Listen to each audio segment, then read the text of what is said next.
এতটা বেশি মজার রসুন মরিচের ভর্তা আপনি আগে কখনো খাননি। সত্যি এই মরিচের ভর্তাটা একবার খেলে এর স্বাদ মুখে লেগে থাকবে। জীবনে তো অনেক রকমের মরিচের ভর্তাই খেয়েছেন, তবে একবার এইভাবে মরিচের ভর্তাটা খেয়ে দেখুন। আমি গ্যারান্টি দিয়ে বলছি এই ভর্তার স্বাদ আপনি কখনোই ভুলতে পারবেন না। শুধুমাত্র এই একটি মরিচের ভর্তা থাকলেই গরম ভাতের সঙ্গে আর কোনো কিছুরই দরকার হবে না। আর এই মরিচের ভর্তা তৈরি করতে মাত্র 5 মিনিট লাগে। তো আশা করছি বরাবরের মতোই রেসিপিটা আপনাদের সবার কাছে বেশ ভালো লাগবে। ভালো লাগলে ভিডিওতে প্লিজ একটা লাইক দিয়ে দিবেন। তাহলে চলুন এবার শুরু করা যাক। এখানে আমি নিয়েছি বেশ অনেকটা শুকনো মরিচ। আমি এখানে মোটা শুকনো মরিচগুলো নিয়েছি। এই মোটা শুকনো মরিচগুলোর মধ্যে ঝাল তুলনামূলকভাবে কম হয়, তবে আপনারা চাইলে চিকনগুলোও নিতে পারবেন। এবার চুলায় একটা প্যান বসিয়ে এই প্যানের মধ্যে আমি শুকনো মরিচগুলোকে দিয়ে দিলাম। যারা তুলনামূলকভাবে ঝালটা বেশি খেতে পারেন তারা চিকন শুকনো মরিচটা নিয়ে নেবেন, তবে আমি এরকম মোটাটা নিয়েছি। এবার এই মরিচটাকে আমি এরকম শুকনো থাকা অবস্থায় একটু ভেজে নিব, অর্থাৎ এই অবস্থায় মরিচটাকে একটু পোড়া করে ভেজে নিব। মরিচটাকে কিছুক্ষণ ভেজে নেওয়ার পর যখন মরিচের গায়ে এরকম কিছুটা দাগ পড়ে গিয়েছে, তখন আমি এই মরিচের মধ্যে দিয়ে দিব সামান্য পরিমাণে সরিষার তেল। সরিষার তেলটা কিন্তু খুব বেশি পরিমাণে দেয়া যাবে না, খুবই অল্প পরিমাণ তেল দিয়ে এই শুকনো মরিচগুলোকে ভাজা ভাজা করে নিব। অর্থাৎ এই মরিচটাকে এই অবস্থায় একটু মুচমুচে করে ভেজে নিতে হবে। আর অবশ্যই সরিষার তেল দিয়ে ভেজে নিতে চেষ্টা করবেন, এতে করে এই ভর্তার টেস্টটা অনেক বেশি ভালো হয়। শুকনো মরিচটাকে আমি একেবারে মুচমুচে করে এই অল্প তেলের মধ্যেই ভেজে নিয়েছি। এবার আমি মরিচটাকে প্যান থেকে তুলে নিব। প্যান থেকে তুলে নেওয়ার পর মরিচটাকে আমি ভালোভাবে ঠান্ডা করে নিব, এতে করে মরিচটা আরও বেশি মুচমুচে হয়ে যাবে। এবার এই প্যানের মধ্যেই আমি দিয়ে দিব বেশ অনেকটা রসুন। এখানে আমি রসুনের কোয়াগুলোকে ভালোভাবে ছিলে নিয়ে তারপর দিয়ে দিচ্ছি। তারপর আমি রসুনটাকে চুলার আঁচ মিডিয়াম হিটে রেখে পোড়া করে ভেজে নিচ্ছি। আমি আজকে এখানে দেশি রসুনটা নিয়েছি, তবে আপনারা চাইলে বড় সাইজের রসুনটাও নিতে পারবেন।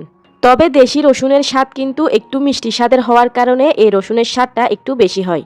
রসুনটাকে কিছুক্ষণ ভেজে নেওয়ার পর যখন দেখা যাবে যে রসুনের গায়ের মধ্যে কিছুটা পোড়া ভাব হয়ে গিয়েছে, তখন আমি দিয়ে দিব বেশ অনেকটা পরিমাণে পেঁয়াজ কুচি। আমি এখানে একটা বড় সাইজের পেঁয়াজ কুচি দিয়ে দিচ্ছি। তো পেঁয়াজটা আপনারা চাইলে কমও দিতে পারেন, আবার চাইলে বেশিও দিতে পারেন। এবার আমি এই পেঁয়াজ আর রসুনটাকে কিছুক্ষণ ভেজে নিব।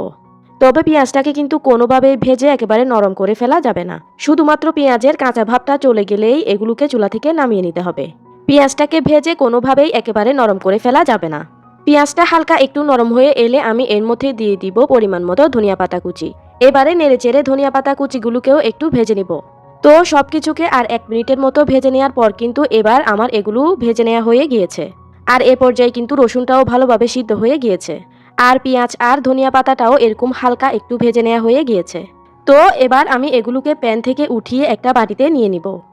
এবার আমি শিল পাটার সাহায্যে এই ভর্তাটাকে বেটে নিব। সেজন্য এখানে আমি দিয়ে দিচ্ছি আগে থেকে ভেজে রাখা সবগুলো শুকনো মরিচ। তবে আপনারা চাইলে বাটনার সাহায্যেও এগুলোকে বেটে নিতে পারবেন। তবে শিলপাটায় বেটে নেওয়া ভর্তার স্বাদ কিন্তু কেমন হয় সেটা নিশ্চয়ই আপনারা সবাই জানেন। এরপর এই শুকনা মরিচের মধ্যে আমি 1/2 চা চামচ পরিমাণ লবণ দিয়ে দিলাম। এবার আমি এগুলোকে শিলের সাহায্যে খুব ভালোভাবে বেটে নিব। যেহেতু মরিচগুলো মুচমুচে থাকে আর লবণ দেওয়ার কারণে এগুলো খুব দ্রুত বেটে নেওয়া যায়।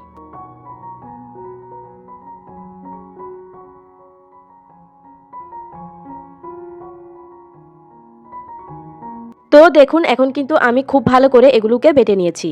তারপর আমি ভেজে রাখা পেঁয়াজ, রসুন আর ধনিয়া পাতাটাকে এখানে দিয়ে ভালোভাবে বেটে নিব। এবার আমি এই সব কিছুকে খুব ভালো করে বেটে নিব। আর লবণ যেহেতু আমি আগেই দিয়েছিলাম, তাই এখানে আর এক্সট্রা করে কোনো লবণ দেওয়ার দরকার নেই। এখন আমি খুব ভালো করে একেবারে মিহি করে বেটে নিচ্ছি।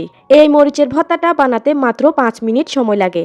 আর খেতে কি যে মজার সেটা আমি আপনাদেরকে বলে বোঝাতে পারবো না। আমি যত মরিচের ভর্তা খেয়েছি এই ভর্তার ফ্লেভারটা আমার মুখে লেগে আছে।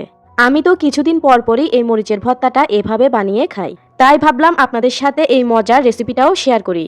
তো আমি এখানে সবকিছুকে ভালোভাবে বেটে নিয়েছি। এ পর্যায়ে কিন্তু আমার ভর্তাটা খাওয়ার জন্য রেডি হয়ে গিয়েছে। এখন আমি ভর্তাটাকে আরও একটু টেস্টি করার জন্য দিয়ে দিচ্ছি পরিমাণ মতো আরও কিছুটা ধনিয়া পাতা কুচি। ধনিয়া পাতা দিয়ে ভর্তাটাকে আবারও ভালোভাবে মাখিয়ে নিচ্ছি। আমি কিন্তু সবকিছুকে খুব ভালোভাবে মাখিয়ে ভর্তাটা তৈরি করে নিয়েছি। এ পর্যায়ে কিন্তু আমার ভর্তাটা তৈরি হয়ে গিয়েছে।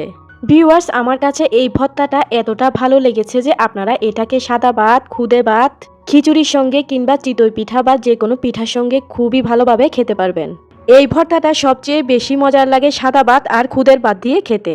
আর এই ভর্তার ফ্লেভার এত সুন্দর যে এই ভর্তা দিয়ে ভাত খেতে শুরু করলে আপনি শুধু খেতেই থাকবেন। সো আপনারা এভাবে একবার হলেও এই রসুন মরিচের ভর্তাটা বাসায় বানিয়ে দেখবেন আর আমাকে কমেন্ট করে জানাতে কিন্তু ভুলবেন না। তো আমি আশা করছি আমার আজকের এই সহজভাবে তৈরি রসুন মরিচের ভর্তার রেসিপিটা আপনাদের সবার কাছে বেশ ভালো লেগেছে। ভালো লেগে থাকলে কিন্তু ভিডিওতে প্লিজ একটা লাইক দিয়ে দিবেন। সবাই অনেক বেশি ভালো থাকবেন। আমি তাহলে আজকের মতো এখানেই বিদায় নিয়ে নিচ্ছি। আল্লাহ হাফেজ।